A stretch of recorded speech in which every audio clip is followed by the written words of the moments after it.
AP CM Jagan ఇవాళ చిత్తూరు జిల్లా పుత్తులపుట్ట మేమంత సిద్ధం సభకు హాజరయ్యారు. ఈ సభలో మంత్రి రోజా కూడా పాల్గొన్నారు. తన ప్రసంగం సందర్భంగా సీఎం జగన్ నగరి నుంచి రోజమ్మ పోటీ చేస్తుంది, నా చెల్లెలు అని వ్యాఖ్యానించారు. మీ చల్లని దీవెనలు నా చెల్లిపై ఉండాలని సవినీయంగా మీ అందరినీ ప్రార్థిస్తున్నానని పేర్కొన్నారు. అంతేకాదు మంత్రి రోజా తలపై చెయ్యుంచి దీవించారు. జగన్ మాటలతో రోజా ఆనందంతో పొంగిపోయారు. వెంటనే ఆయన పాదాలకు నమస్కరించారు. దీనికి సంబంధించిన వీడియోను రోజా సోషల్ మీడియాలో పంచుకున్నారు. నగరి నుంచి రోజమ్మ నిలబడతా ఉంది. నా చెల్లెలు,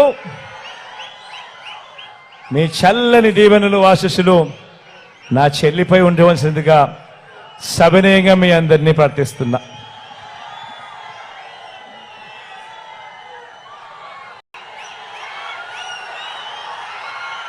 నగరి నుంచి రోజమ్మ నిలబడతా ఉంది. నా చెల్లెలు, మీ చల్లని దీవెనలు ఆశీస్సులు నా చెల్లిపై ఉండవలసిందిగా సవినయంగా మీ అందరినీ ప్రార్థిస్తున్నా.